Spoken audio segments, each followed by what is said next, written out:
Guys, balik na naman ako dito. I'm back here in Iloilo City. Okay? And I'm visiting Gigantes Island in Carles. By the way, let me share with you, Carles is the municipality where my mom, Emma de Montaño, was born and raised. Taga-Carles siya.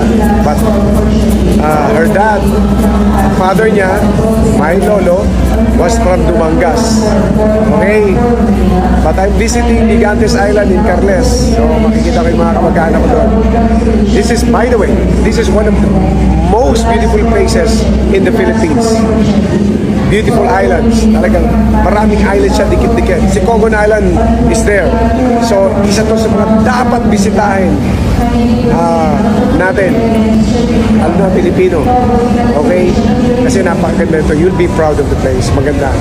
Okay, maganda ang Boracay, maganda ang Bohol, but ito kailan bisitahin nyo rin. Okay? Gigantes Island. So, when I get there, I'll share a video with you. Okay? Love you guys. Keep safe. Welcome to bisitahin nyo rin ang Buboys TV sa YouTube. Okay? Love you guys.